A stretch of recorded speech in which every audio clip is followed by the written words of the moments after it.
बचा ले मेरे लोगों को, बचा ले मेरे शहर को, बचा ले मेरे लोगों को, बचा ले मेरे शहर को।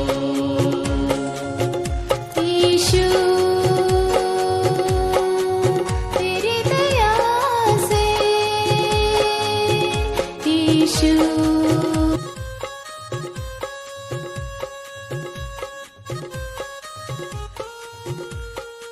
आइए प्रार्थना करेंगे और प्रभु की महिमा के लिए कुछ गीतों को गाएंगे। दो गीत हमने चुना है, एक धन्य धन्य तुझको प्रभु हम कहते बारंबार। हमें उम्मीद है आप लोग भी जानते होंगे इस गीत को और साथ में गाएं। नहीं जानते तो सुनिए और दोबारा से साथ में गा सकते हैं। Thank you Lord.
एक और गीत गाएंगे प्रभु की महिमा के लिए। ये गीत शायद आप लोग जानते होंगे, गाऊंगा मैं तेरे ही गीत, हे यीशु तू है महान।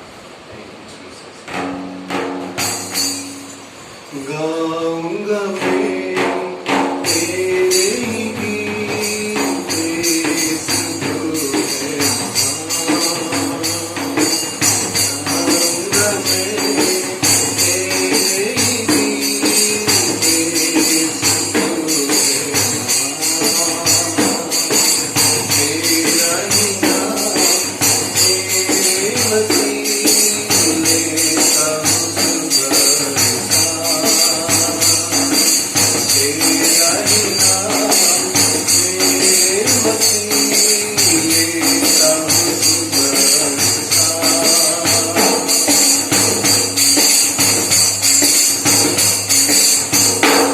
जब मैं गुनाहों में पड़ा तेरे से मैं दूर था, तेरे दर को दिखलाया मैं चला विरोध में था। जब मैं गुनाहों में पड़ा तेरे प्रेम से मैं दूर था, तेरे सर को दिखलाया मैं चला विरोध में था। तू ही मेरा सहारा बना, अपने पास में बुलाया, इसलिए मसीहा होठों से अपनी स्तुति तेरी करूँगा। गाऊँगा मैं तेरे ही गीत, हे यीशु तू है महान। तेरा ही नाम मेरे मसीह लेता हूँ सुबह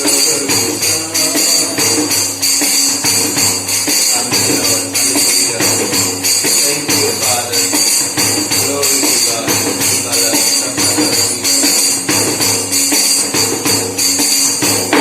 तेरे अनुग्रह तेरी दया को कैसे भूलूं मैं मसीह। तेरे अनुग्रह तेरी दया को कैसे भूलूं मैं मसीह।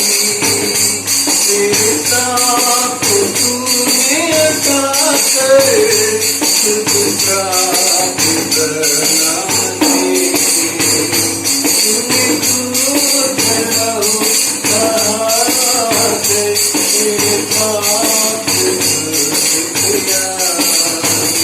तेरे आँसुओं को पोंछ कर सारे दुख दूर किया।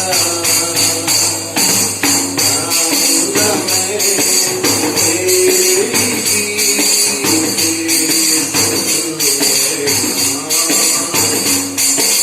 तेरा ही नाम मेरे मसीह लेता हूँ सुबह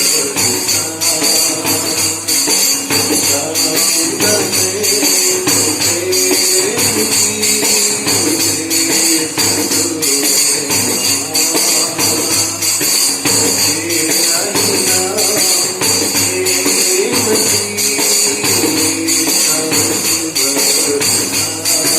हूँ सुबह गाऊँगा मैं तेरे ही गीत, हे यीशु तू है महान।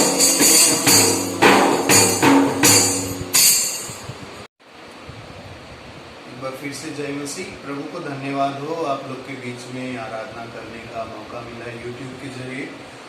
और जब पूरी दुनिया बंद पड़ी है और धीरे धीरे चीज़ें खुल रही हैं, नॉर्मल हो रहा है, लेकिन एक चीज़ हमने देखा इस पूरे लॉकडाउन में कि परमेश्वर नियंत्रण में है। कोई तो है जो पूरी दुनिया को अपने कंट्रोल में करता है। लेकिन अगर एक चीज को अगर आप देखोगे कि आज हर एक इंसान बड़ा बनने की होड़ में है, इतना बड़ा बनना चाहता है कि सबको अपने कंट्रोल में करना चाहता है। और ये कोरोना वायरस एक छोटा सा चीज जो आया, दुनिया के किसी शख्स ने इसे नियंत्रित नहीं कर पाया। इन्हीं चीजों को ध्यान में रखते हुए एक वचन देखेंगे लूका रचित सुसमाचार से 9 अध्याय का 23 पद से पढ़ेंगे 27 पद तक। मैं पढ़ रहा हूं। उसने सबसे कहा, यदि कोई मेरे पीछे आना चाहे तो अपने आप से इनकार करे और प्रतिदिन अपना क्रूस उठाए हुए मेरे पीछे हो ले। क्योंकि जो कोई अपना प्राण बचाना चाहेगा वो उसे खोएगा, परंतु जो कोई मेरे लिए अपना प्राण खोएगा वही उसे बचाएगा। यदि मनुष्य सारे जगत को प्राप्त करे और अपना प्राण खो दे या उसकी हानि उठाए तो उसे क्या लाभ होगा? जो कोई मुझसे और मेरी बातों से लजाएगा, मनुष्य का पुत्र भी जब अपनी और अपने पिता की और अपने पवित्र स्वर्गदूतों की महिमा सहित आएगा तो उससे लजाएगा। मैं तुमसे सच कहता हूं कि जो यहाँ खड़े हैं उनमें से बहुत ऐसे हैं कि जब तक परमेश्वर का राज्य न देख ले तब तक मृत्यु को न चखेंगे। प्रभु का महिमा हो। इन वचनों में हम जीवन और मृत्यु के बारे में देखेंगे। आज जब पूरा संसार मौत के खौफ में है, मौत के भय में जी रहा है और लॉकडाउन खत्म हो गया है, कोरोना वायरस का समस्या धीरे धीरे नॉर्मल हो रहा है, लोग अपने घरों को जा रहे हैं, लोग जीवन धीरे धीरे फिर से शुरुआत हो रहा है, लेकिन कहीं न कहीं इस तरह मौत का खौफ समाया है। एक दूसरे से एक दूसरा मिलना नहीं चाहता है, एक दूसरे से दूरी बना के रखो, एक दूसरे के जीवन से हम डर चुके हैं। लेकिन कहीं न कहीं इसके बीच में भी एक होड़ है कि मैं बड़ा हूँ, मैं अच्छा करता हूँ, आपसे ज़्यादा मैं अच्छा कर सकता हूँ, आप क्या कर रहे हैं, मैं तो इतने लोगों को जोड़ लिया हूँ, मेरा तो इतना बड़ा मीटिंग चला है। कोई मुझसे पूछ रहा था कि हम एक प्रोग्राम चलाना चाहते हैं, उस प्रोग्राम में कम से कम 1500 लोग हमें चाहिए, क्या आप हमारी मदद करेंगे? उनको ये था कि अब तक इतना बड़ा प्रोग्राम नहीं हुआ है, अगर इतने लोग जुड़ जाएंगे तो मैं उनसे भी बड़ा हो जाऊंगा।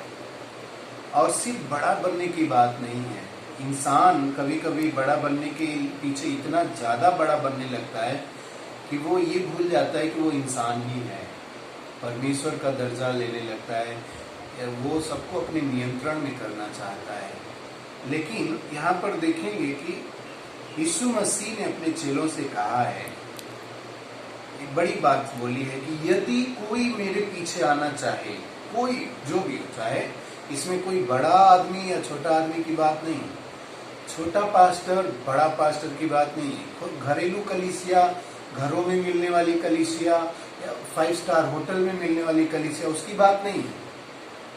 लेकिन कोई भी, जो भी हो, जहाँ भी हो, चाहे गांव में आराधना करने वाले लोग हो, शहरों में आराधना करने वाले लोग हों, बंद कमरे में 4-6 लोग आराधना करने वाले हों, सबके लिए लागू होता है कि यदि कोई उनके पीछे, यीशु प्रभु के पीछे आना चाहे, पहला चीज अपना इनकार करना। मैं जो है वो मैं ये कर सकता हूँ, मैं ये हूँ, मैं अच्छा गाता हूँ, मैं अच्छा प्रचार करता हूँ, मैं सबसे बड़ा हूँ, ये मैं खत्म करना पड़ेगा। अगर आप लोग पढ़े लिखे हैं और जानते होंगे कि कबीर दास ने भी ये एक चीज बोला है कि जब मैं था तब हरि नहीं और अब हरि है और मैं नहीं। मैं जो होता है घमंड और परमेश्वर एक साथ नहीं रह सकता है।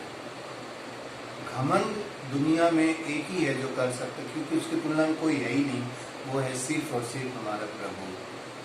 परमेश्वर का वचन ये बोलता है कि अपने आप से इनकार करो और प्रतिदिन अपना क्रूस उठाए हुए मेरे पीछे हो लो। और एक चीज और है इसमें कि अपना क्रूस क्या है। क्रूस हम जानते हैं, क्रूस एक मृत्यु का चिन्ह है, क्रूस दुख का चिन्ह है, क्रूस ऐसा एक चिन्ह है जिस पर अपराधी लोगों को मारा जाता था, सजा उठाया जाता था। लेकिन इसमें लिखा है अपना क्रूस उठा लो। अब हमारा तो कोई क्रूस है नहीं, कि जो हम उठाएंगे, लेकिन ये एक अलंकारिक शब्द है जिसका मतलब ये होता है कि जैसे यीशु ने निष्पाप होते हुए भी, निष्कलंक होते हुए भी पापियों का बोझ अपने ऊपर उठा लिया, दूसरे का दर्द अपने ऊपर उठा लिया और उस अपने दर्द के द्वारा उनको जीवन दिया। प्रभु बोलता है, पहली बात वो वचन में लिखा है, मैं को छोड़ो, घमंड को छोड़ो, मैं हूं, जो एक मैं का भाव है वो हटाओ। दूसरी चीज, दूसरे के लिए जीना सीखो। अपने दुख उठाने के द्वारा भी अगर दूसरे का फायदा होता है, जरूर करना है। ये है, अगर प्रभु के पीछे हम चलना चाहते तो दूसरी बात ये है।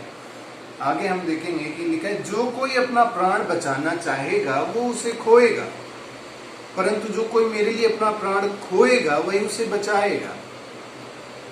ये एक बड़ा अजीब सा खेल है। कई बार हम सोचते हैं कि जो हम बचाना चाहते हैं वो बच जाएगा, लेकिन हकीकत में ऐसा नहीं होता। किसान लोग इस बात को ज़्यादा जानते हैं, जो गांव में रहते हैं, किसानी करते हैं। और सीजन में अगर आप देखो कि आम का बीज अगर आप लो, आम का बीज को अगर आप खाओ और उसको मिट्टी में रख दो, फेंक दो मिट्टी में, उसमें वो मरेगा, उसमें जीवन आएगा। लेकिन एक दूसरा को कहीं और सुरक्षित रख दो, वो भी मरेगा, दोनों मर जाएंगे। लेकिन एक जिसको आपने फेंक दिया, चिंता नहीं किया, सड़ने दिया, उसमें जीवन आ गया। दूसरा जिसको आप बड़ा संभाल के रखे हो, वो वहीं मर गया, उसमें कोई जीवन नहीं आया। इसलिए किसान हमेशा इस बात में डरता नहीं है कि जब वो बीज ले जाता है और खेतों में छींट देता है, बो देता है, उसको पता है ये परमेश्वर का अलौकिक दिव्य सिद्धांत है कि जब हम जिन चीजों की खेती करेंगे, बोएंगे, उसमें जीवन आता है।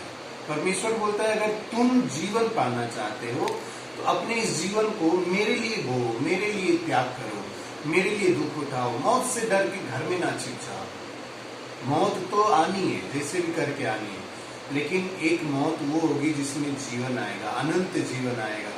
एक दूसरी मौत होगी, चाहे बीमारी से, चाहे एक्सीडेंट से, चाहे दुर्घटना से, चाहे कोरोना से मरेंगे, और उस मौत के पीछे कोई जीवन का नहीं होगा। लेकिन हमारी उलाहट ये है, यीशु मसीह के पीछे चलने का जीवन का मतलब ये है कि हम मौत से नहीं डरते।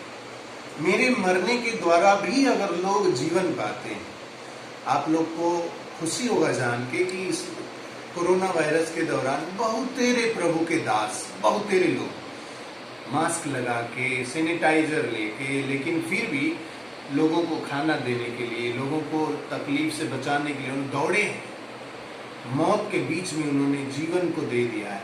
आज वो खुदा के अनुग्रह से जीवित है, स्वस्थ है। अगर वो मर भी जाते तो भी वचन बोलता है कि वो सुरक्षित रहेंगे, अनंत जीवन उनका है। मेरे भाई बहन, आप जो भी हैं, जहाँ भी हैं, ये बात सुन रहे हैं, पहली चीज, आप मैं को, घमंड को खत्म करना है, दूसरे के लिए जीना है। प्रभु का क्रूस यही है, मेरा अपना क्रूस यही है। मेरे जीवन से द्वारा, मेरे मरने के द्वारा भी अगर किसी को जीवन मिल जाता है, इससे बड़ी बात कोई नहीं, क्योंकि वो भी जीवन पाएगा, हमारा भी जीवन बचेगा। हालेलुया। और आगे लिखा है, यदि मनुष्य सारे जगत को प्राप्त करे, सारे जगत को प्राप्त करे और अपने प्राणों की हानि उठाए। अगर एक इंसान सब कुछ पा जाए, सब कुछ, सबसे बड़ा सेवकाई कर ले, सबसे बड़ा धन दौलत का मालिक हो जाए, लेकिन अगर उसने अपना जीवन खो दिया। आज बहुतेरे लोग हैं, बहुतेरी संस्थाएं हैं, बहुतेरे डायरेक्टर, प्रेसिडेंट, बिशप्स, जो आज नाम, इज्जत, प्रतिष्ठा, बड़े सेवकाई का बैनर लेके घूमने के लिए चाहत रखते हैं। उन्हें सेवकाई करने में, गांव में जाने में, लोगों को वचन सुनाने में, कोरोना के बीच में जाने में डर लगता है। ये बचाव करना जरूरी है, लेकिन सेवकाई तो नहीं छोड़ सकते, सेवा तो करना है, लेकिन डर के मारे, मौत का डर उन्हें इस कदर छा गया है, घरों से बाहर ही नहीं निकलना चाहते। भाई बहन, वचन बता रहा है कि तुम सब पा जाओगे, सब कुछ मिल जाएगा, लेकिन अगर प्रभु छूट जाए तुमसे, तुम्हें जीवन मिल जाएगा, पैसे मिल जाएंगे, बड़ा नाम, इज्जत, शोहरत मिल जाएगा, लेकिन अगर प्राण खो दे, किस काम का। लेकिन आपको पता होगा, प्रभु के दास संत पौलुस, पतरस, स्टीफनुस, बहुत प्रभु के दास, जितने चेले हैं, उन्होंने भी मौत से कभी डर के घर में कदम नहीं रखा, कदम बाहर निकाला हमेशा। पौलुस को उल्टा लटका के उसको आरी से काट दिया गया। कोरोना का डर नहीं था। कोरोना तो अदृश्य है। कोरोना पकड़ भी सकता है, नहीं भी पकड़ सकता है। कोरोना से मर भी सकते हैं, चंगे भी हो सकते हैं।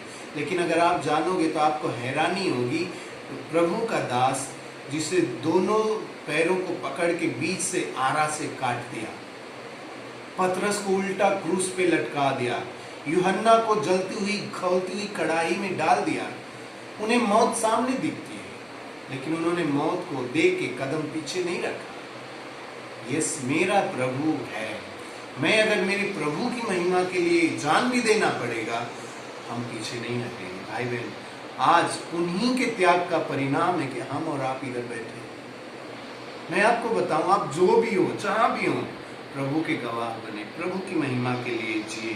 क्योंकि यहाँ पे एक आखिरी चीज मैं बताना चाहता हूँ कि बहुत सुंदर चीज लिखा है कि जो कोई मुझसे और मेरी बातों से लजाएगा, मैं भी उससे मेरे पिता की महिमा के लिए लजाऊंगा। भाई बहन, कैसा होगा वो दिन? आपने घर छोड़ा, परिवार छोड़ा, सब कुछ छोड़ा, सेवकाई के लिए आ गए, प्रभु के लिए जीवन दिया, लेकिन सिर्फ कुछ बातों को लेकर के डर गए, कदम पीछे हटा लिए, और आज उसी वजह से, आपकी शर्म की वजह से, आपके डर की वजह से आप अनंत जीवन को खो दें। इससे ज्यादा दुख की बात क्या होगी? आइए आज हम वचन लें, आइए हम वचन लेंगे। परमेश्वर आपको और हमें मदद करेगा कि हम उसकी बुलाहट में बने रहें, हम उसकी बुलाहट में मजबूती से बने रहें। Thank you Jesus. आंखों को बंद करें। Thank you father, thank you Lord. पिता परमेश्वर, हम आपको धन्यवाद देते हैं, हम आपको धन्यवाद देते हैं स्वामी, कि आप आदर और महिमा के योग्य हैं। आपने हमें चुन लिया है, आपने हमें अपने पीछे चलने के लिए बुलाया है, और आज हमने सीखा है कि आपके पीछे चलने का मतलब क्या है। आपके पीछे चलने का मतलब है कि हमारे अंदर से मैं को, घमंड को खत्म कर दें। आपके पीछे चलने का मतलब है कि मैं दूसरों के लिए जीऊं, उनके जीवन में आशीष होने के लिए अगर मुझे मेरे प्राणों को भी हटाना पड़े, प्राणों की हानि उठानी पड़े, तो भी मेरे कदम पीछे ना हो। प्रभु, मैं जानता हूँ मौत तो सबको आएगी, लेकिन वो मौत हमें चाहिए प्रभु जिसमें बहुतेरे लोग को जीवन मिले। स्वामी, हम आपसे प्रार्थना करते हैं, जब आप बादलों पे आएंगे, जब आप अपनी महिमा में आएंगे, हम आपकी महिमा में सहभागी हों। हमारे से प्रभु आप शर्माए ना, और हमें भी हिम्मत दें। जब तक हम जीवित हैं, जब तक हम इस दुनिया में हैं, हमारे चेहरे प्रभु दुनिया को देख के, लोगों को देख के, बड़े पावरफुल लोगों को देख के हम आपसे शर्माए ना, हम आपसे नजर ना फेरें। क्योंकि हम जानते हैं प्रभु, एक दिन आप आएंगे बादलों पे, एक दिन आप आएंगे हमें लेने के लिए। वो दिन प्रभु हमारे लिए गौरव का दिन हो, वो दिन हमारे लिए आशीष का दिन हो। हम बादलों पे उठाए जाएं, दुनिया जहान देखेगा, यस, हम अपने प्रभु के पीछे हैं। Thank you Jesus, thank you Jesus.